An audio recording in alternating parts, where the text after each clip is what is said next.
What's going on, chat? Welcome back to the channel. It's your boy Recon here, and today I'm being a man of my word. My last video didn't age particularly well. You remember, I said Joshua Van's days were numbered and we sent our early condolences.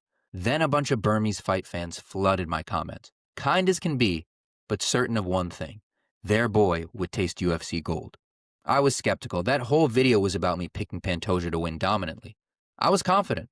So confident, in fact, that I promised to make an apology video if he somehow lost. As you all know by now, what for me was unthinkable happened. Pantoja did lose, and after Herb Dean stopped the contest, I immediately started thinking of how to pick up the pieces. Do I make excuses? On the one hand, this was a fluke. It's not often a long-reigning champ snaps his arm and can't continue just 26 seconds into the fight.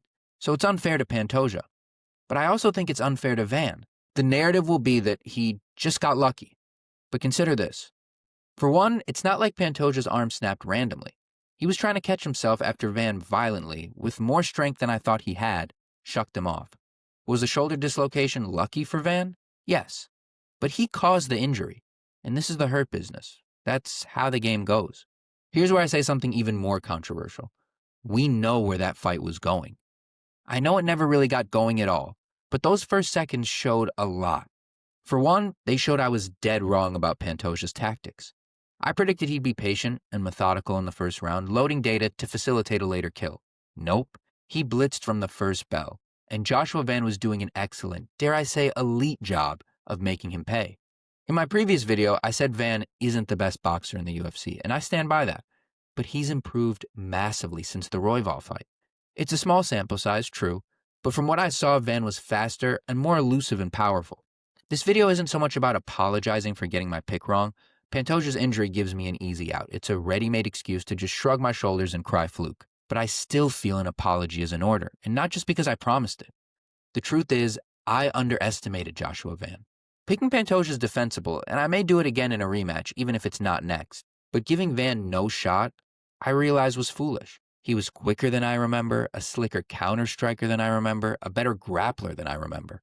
Joshua Van is elite. He's not a walkover for anyone in the division, including one of the best of all time like Pantoja. What he showed in those opening moments was downright special, and this sounds horrible, but a part of me feels like Pantoja got lucky. If they'd stayed trading like they were, he could have gotten put out bad, and it would have broken my heart to see him like that.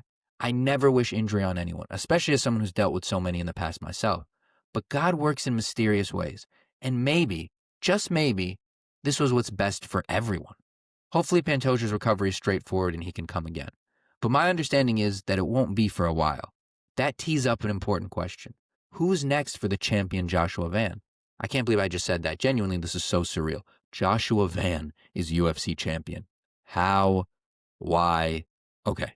Who's next for him? Assuming Pantoja's going to be out for a while and Van wants to stay active, there's really only one guy. It's Tatsuro Taira. I happy thank you. Who just KO'd number 2 ranked Brandon Moreno midway through the second round. He's the clear next up if Pantoja needs extended time off. They'll almost certainly make that fight. I will be posting a prediction, and for you, my most loyal fans, I'll even throw in a spoiler. I'm rocking with the Fearless. Last thing I need to address before I have a soft cry in my closet. Van's celebrating. Look, he showed class by not landing follow-ups on a fallen Pantoja shooing him away. Credit for that. But him otherwise celebrating like he won the title in a normal way rubbed a lot of people wrong. He was smiling, raising his arms, getting carried by team members, taking pictures. Van may have even gotten on the fence at some point. I saw Guru tweeted that. Bad look? I don't know. In the fight, he showed class. Afterward, look, he's a kid in his 20s who just became world champ. It maybe wasn't exactly how he envisioned, but that was his wildest dream, and still basically a kid, he achieved it. He now has a win on his record against one of the GOATs. Even with all the asterisks, there were plenty of reasons for him to be happy. So I don't hold it against the young man on top of the world. I'm not switching up. To all my Burmese fans, I love you. But I still prefer Pantoja. It just wasn't his night at UFC 323. The night belonged to Joshua Van. So I'm sending this congratulations and apology to him and his incredibly loyal and dedicated fan base. You guys not only own the event, you own the year. Let's see how far you can take it. Meeting adjourned. All right,